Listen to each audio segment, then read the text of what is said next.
Thanks for having me on. I know that October is the only time I'm allowed to be on the podcast now. It's that very special time of year. In fact, covering the loose Evil Dead trilogy. It's a no rules exercise, and not often you get to see one of those executed with so much finesse, really. But I mean, like, it's really like a DIY movie, but they shot on real film and they got everything together. They were able to get enough resources to make it look like a real movie, but it doesn't act like a real movie. I was like, oh, that reminds me so much of like Argento, but like there's a certain like difference in tone. Like Argento is doing a lot of the same stuff that Raimi is in terms of like finding these like wacky point of view shots. You're just finding like novel places to stick the camera. But I wouldn't call Argento movies playful, where something like Citizen Kane, you definitely get the sense of playfulness. But I like that.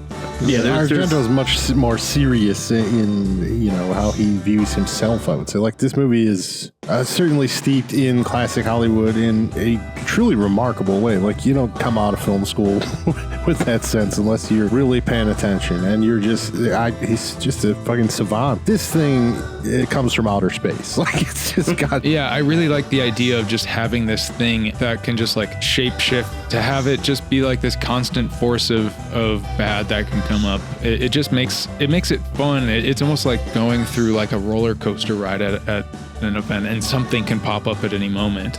It just has like a nice like verve to it. It establishes enough rules to kind of keep the audience tuned in, but it doesn't over-explain anything. It doesn't seek to structure anything, which you'll get on the same page if you're having fun or if it's interesting. And that's what Evil Dead is continually, is interesting. It's a series of kind of zany shocks, ostentatious, like, okay, you're just out of film school, maybe you made some short films before that, maybe you make a few more, prove yourself. And he's like, no, we're gonna just go straight out, do everything.